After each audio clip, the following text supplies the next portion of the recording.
The silence in the cabin was a physical thing, as heavy and as cold as the iron stove that stood dormant in the corner. Finn felt it press against his chest, a weight that had settled there 3 winters ago and had only grown heavier with each fall of snow. Outside, the world was a void of white, the pines burdened and bowed, the mountains surrendering its sharp edges to a soft, unforgiving blanket.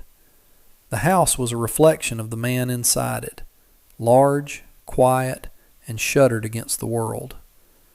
Dust motes danced in the thin shafts of winter light that pierced the grimy window panes, illuminating the neglect. A plate with the petrified remains of a day-old meal sat on the table, a testament to an appetite lost to something far deeper than hunger. He was a huge man, built of the same rugged material as the mountains that cradled him, with a tangle of dark hair and a beard that fell to his chest. But the strength in his frame felt hollowed out, the sinew and muscle a shell around a core of profound emptiness. He had built this place with his own hands for her, for Mary, and now every beam and plank was a monument to her absence. The silence was her ghost. He could no longer bear the taste of his own cooking, the lonely ritual of charring meat over a fire he barely had the will to build. It was a failure of the body that finally moved him, a gnawing in his gut that wasn't grief, but simple animal need.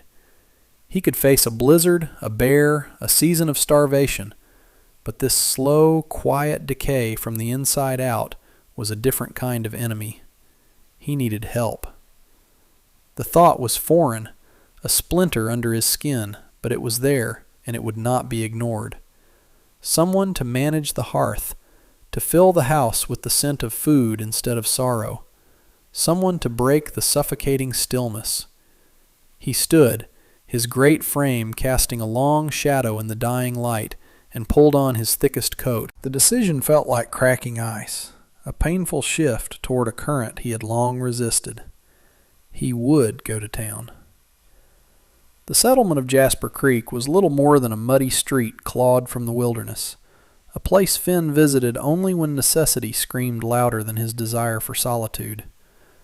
The journey down from his ridge was arduous, the snow deep and clinging, but the physical exertion was a welcome distraction from the noise in his head. In town, the looks he received were familiar, a mixture of fear and curiosity directed at the wild man from the high peaks. He ignored them, his focus singular as he made his way to the general store, the bell above the door announcing his arrival with a jangling cry. The air inside was thick with the smells of coffee, cured leather, and damp wool. Mr. Henderson, the proprietor, gave a nervous nod from behind the counter.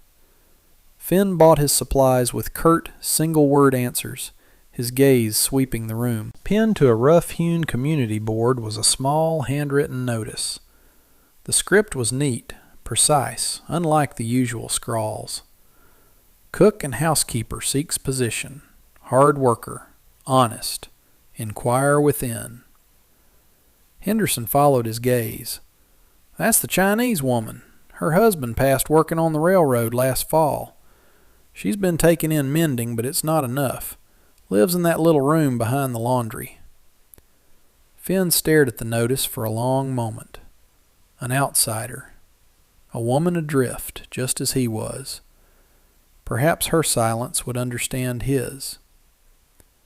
He found her in a room that smelled of lye soap and steam. She was small, fine-boned, and wore a faded prairie dress that hung loosely on her frame. Her dark hair was pulled back in a severe knot, and her eyes, when she lifted them to meet his, were deep and still, holding a sorrow he recognized.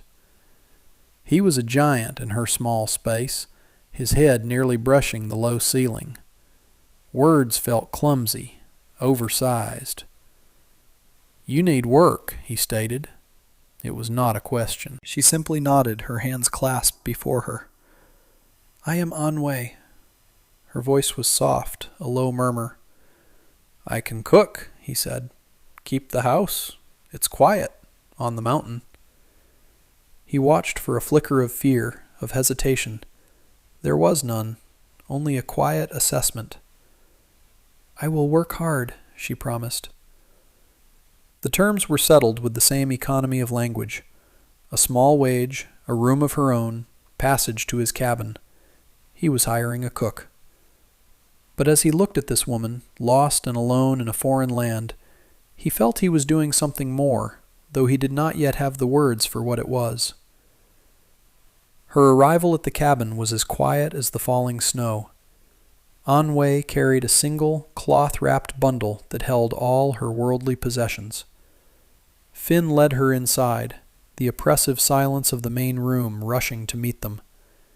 He felt a sudden, sharp shame at the state of the place, the dust, the cold hearth, the lingering scent of neglect. He showed her the kitchen, a space that had once been the heart of the home, now just a collection of cold iron and unused utensils. Then he gestured to a small room off the main living area, the one that had been for storage. "This is yours." It was sparse, containing only a narrow cot and a small crate for a table, but the window looked out over the eastern valley where the sun would rise. She gave a slight bow of her head, a gesture of acceptance that was both formal and graceful. He left her to settle in, retreating to the far side of the room with the awkwardness of a man unaccustomed to sharing his space. He did not know what to do with himself, so he sat and watched the fire he had built, a silent, hulking guardian of his own misery. Soon, however, a series of small, purposeful sounds began to emanate from the kitchen. The gentle clink of pottery, the swish of a broom against the floorboards, the pump of the handle for water. These were not intrusive noises. They were the sounds of life being breathed back into a dead space. Later, a scent began to curl through the cabin, something savory and warm, laced with ginger and herbs he couldn't name. It was a fragrance so wholly different from the simple fare of his past that it felt like a message from another world. When she called him to the table, he saw it had been wiped clean. A bowl of steaming broth with tender vegetables and strips of dried venison sat before his place. He ate without a word, the warmth of the soup spreading through his chilled body. It was more than food. It was a kindness, a quiet offering in the face of his immense solitude. Onway ate at the other end of the table, her own movements deliberate and silent. The silence between them remained, but it had changed its texture. It was no longer the hollow silence of absence, but the watchful silence of two solitary souls occupying the same fragile space. The days fell into a rhythm dictated by the winter sun and the quiet domesticity Onway brought to the cabin. While Finn was out on his trap lines, his snowshoes sinking into the pristine powder, she was a quiet force of transformation within the four walls of his home. He would return at dusk, stomping the snow from his boots to a world remade. The floors were swept clean, the windows washed to a startling clarity, and the fire in the hearth was no longer a sullen ember, but a bright, roaring blaze that threw dancing shadows on the walls. The cabin, which had been his tomb, was slowly becoming a shelter again. The scent of her cooking greeted him from 100 yards out, a warm, inviting beacon in the frozen landscape. She was resourceful, turning his stores of dried goods and salted meats into dishes he had never imagined. There were savory stews, delicate rice dishes, and breads that filled the air with the scent of yeast and hope. He found himself looking forward to meals, not just for the sustenance, but for the ritual of sitting at the clean wooden table and partaking in something made with such care. He watched her as she worked, her movements economical and precise. She mended his worn shirts with stitches so fine they were nearly invisible. She organized the pantry, her small hands bringing order to his chaos. She never sang, never hummed, but her presence was a kind of quiet music that filled the spaces his grief had emptied. One afternoon he found her standing before the small, unadorned shelf where Mary's few books remained. She was not touching them, merely looking, her head tilted in contemplation. He remembered Mary reading aloud by the fire, her voice filling the cabin with tales of faraway places. The memory brought a familiar ache, but it was softer now, less of a jagged edge and more of a dull, persistent throb. He thought of the silence that had followed that voice, a silence so profound he thought it would swallow him whole. Now there were other sounds, the soft chop of a knife on a wooden board, the whisper of her slippers on the floor, the gentle clatter of a spoon against a bowl. These were the sounds of his life now, and he was surprised to find they did not feel like a betrayal of the past, but rather a tentative step toward a future he had long since abandoned. A blizzard descended upon the mountain without warning, a furious squall of wind and snow that erased the world beyond the windows. For 3 days they were sealed inside the cabin, the wind howling a mournful song around the eaves. The enforced proximity shifted the careful distance they had maintained. The cabin, which had begun to feel warm and ordered, now seemed to shrink around them, making their shared silence more potent. Finn spent the time oiling his traps and sharpening his axe, tasks that required focus but not thought. Onway sat near the fire, her hands busy with a basket of his socks, each one receiving her meticulous attention. On the second day he saw her gaze drift again to the bookshelf. He felt an uncharacteristic impulse to speak, to bridge the quiet gulf between them. He cleared his throat, the sound unnaturally loud in the room. "My wife, she liked the stories." His voice was rough from disuse. Onway looked up from her mending, her dark eyes holding his for a moment. "They are good company," she said softly. Her simple statement held a world of understanding. He nodded, unable to articulate the sudden tightness in his chest. Later he noticed the way the firelight caught the silver threads in her dark hair and the weary lines etched around her eyes. She was not so different from him. She too was a survivor of a great storm, left stranded on an unfamiliar shore. He wondered about the husband she had lost, the life she had left behind, the dreams that had turned to dust on this cold, hard continent. The questions rose in his mind but died on his lips, trapped behind the wall of his own reticence. That evening, as the storm raged its fiercest, the last of his cured tobacco ran out. A familiar restlessness set in. He stood and paced the small space, a caged animal. Onway watched him, her expression unreadable. Then she rose and went to the kitchen. She returned with a steaming mug. It was not coffee or tea, but a fragrant, spiced broth. "It will warm you," she said, her voice barely a whisper above the wind. He took the mug, his large, calloused fingers brushing against hers. The contact was fleeting, but it sent a jolt of warmth through him that had nothing to do with the hot liquid. It was the first time they had touched. When the storm finally broke, it left behind a world transformed, sculpted in drifts of brilliant white under a painfully blue sky. The air was sharp and clean, and as the sun climbed higher, the first signs of a thaw began. Water dripped steadily from the eaves, a slow, rhythmic percussion that sounded like the ticking of a clock marking a new time. Inside the cabin, a similar shift was occurring. The intense confinement of the blizzard had altered the atmosphere between them, leaving behind a fragile awareness. The silence was still present, but it was now threaded with a new kind of attention.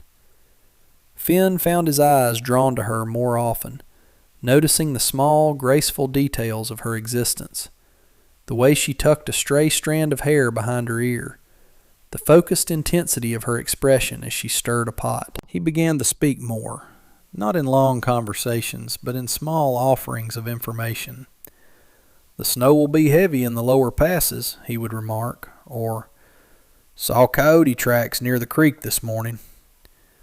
They were simple facts about his world, but they were invitations. She would respond with a quiet nod or a soft, "Be careful." One afternoon, returning from his trap lines, he found a small, resilient green shoot pushing its way through the melting snow near the edge of the woods. It was the first sign of spring, a promise of life returning. On impulse, he carefully dug it up, roots and all, and carried it back to the cabin. He found an old tin can, filled it with dirt, and planted the shoot. He set it on the windowsill in the kitchen where the afternoon sun was strongest, saying nothing. He did not know why he had done it. It was a foolish, sentimental gesture, the kind of thing he thought had been buried with Mary. When Onway saw it, she stopped her work and went to the window. She looked at the small green plant for a long time. Then she turned to him, and for the first time he saw the ghost of a smile touch her lips. It was a small, hesitant thing, but it was enough. It was a beginning. "It is beautiful," she said, her voice soft. "Thank you." In that moment, the cabin felt warmer than the fire could ever make it. The thaw accelerated, and the mountain began to shed its winter coat. The sound of melting snow became a constant murmur, the gurgle of unseen streams coming back to life. The change in the season seemed to demand a change in him. One afternoon, while splitting logs, the axe slipped.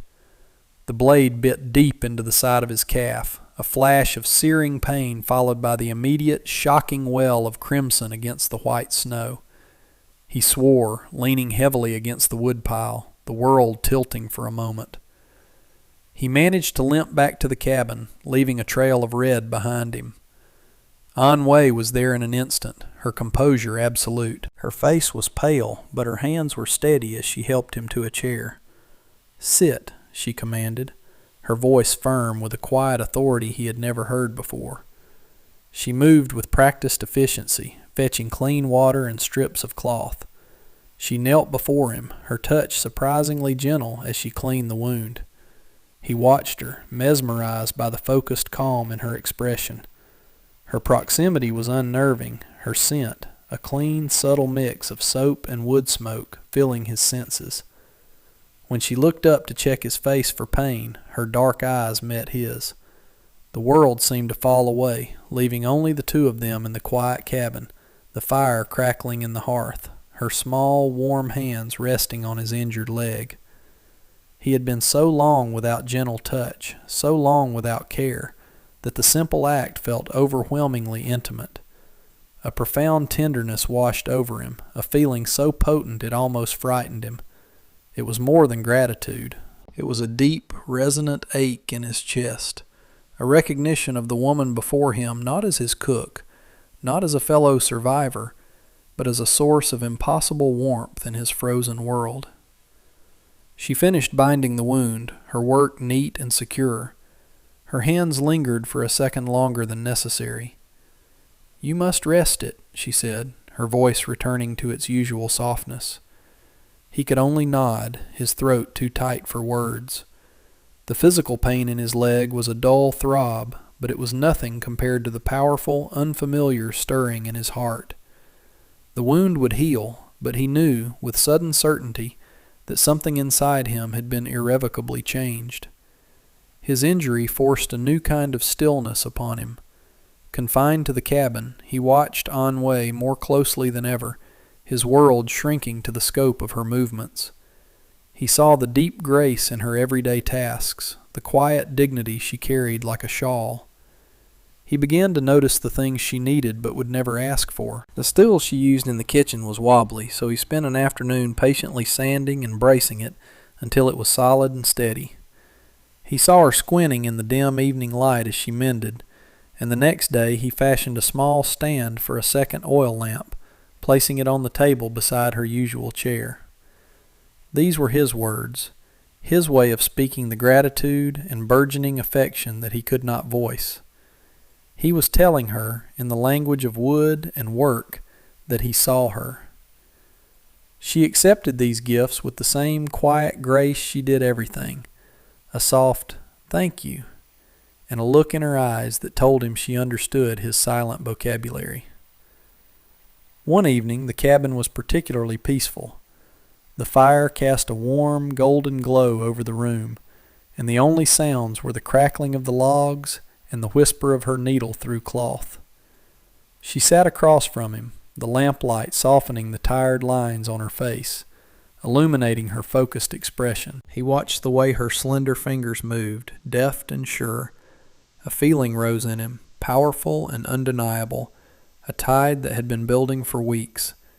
He rose from his chair, his leg barely protesting, and crossed the space between them. She looked up, her hands stilling in her lap, her eyes wide with a question. He knelt before her, just as she had knelt before him when he was injured. He reached out, his large, rough hand trembling slightly as he gently cupped her cheek. Her skin was soft, warm. She did not pull away. She closed her eyes, a small, trusting sigh escaping her lips. He leaned in, his heart hammering against his ribs, and pressed his lips to hers. The kiss was not one of passion, but of profound tenderness. It was hesitant, searching, a question and an answer all in one. It tasted of solitude and sorrow, but also of a deep, burgeoning hope, as fragile and as real as the first green shoot of spring. After that first tentative kiss, the space between them was filled with a new, gentle electricity. The silence that remained was no longer one of solitude, but of comfortable, shared intimacy. They began to talk more, the words coming easier now that the greatest truth had been spoken without them. Sitting by the fire in the evenings, he found himself telling her about Mary, not the pain of her loss, but the joy of her life. He spoke of her laughter, which he said sounded like wind chimes, and the way she had convinced him to build the cabin on this specific ridge because she loved the way the morning sun hit the valley below. Sharing these memories did not reopen the wound. Instead, it felt like letting in clean air. Onway listened patiently, her presence a quiet balm. In return, she shared pieces of her own story. She spoke of her home in a province by the sea, a place of vibrant colors and bustling markets so different from this stark, monochrome mountain. She spoke of her husband, a scholar who had dreamed of a better life, and the harsh reality they had found instead. She spoke of his kindness and the crushing weight of loneliness after he was gone. They were two solitary figures, their histories scarred by loss, who had found an unexpected harbor in one another. They were mapping the geography of each other's grief, and in doing so, they were discovering a new landscape they could inhabit together. Spring was no longer a promise, but a reality. The last stubborn patches of snow melted away, revealing the damp, dark earth. The trees began to bud, a faint haze of green appearing on the mountainside. The world outside the cabin was reawakening, and Finn felt his own heart mirroring the season. The house was full of light, the windows thrown open to the fresh, clean air.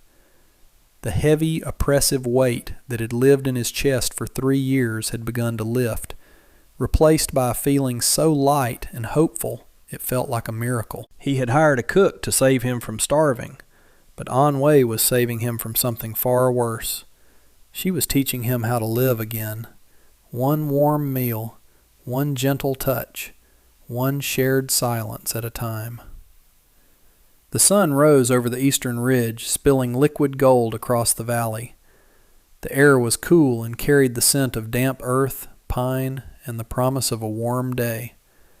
Finn stood on the porch of the cabin, a mug of coffee warming his hands, and watched the world come alive.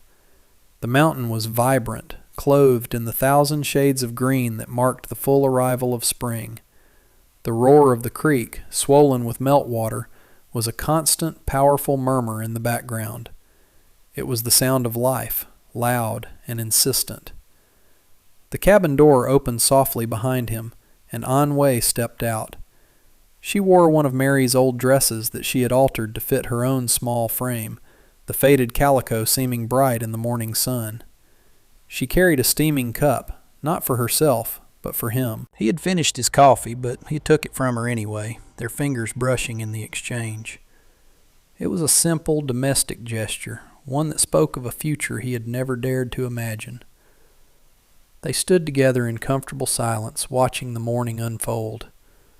There were no grand declarations of love, no promises of forever. Their bond had not been forged with such things. It had been built slowly, quietly, out of shared grief, mutual respect, and the simple, profound kindness of two lonely people finding solace in one another. He set the cups down on the railing and reached for her hand. Her fingers were small in his great palm, but her grip was firm. He looked down at her, at the quiet strength in her face, and felt a sense of peace settle over him, as deep and as vast as the sky above.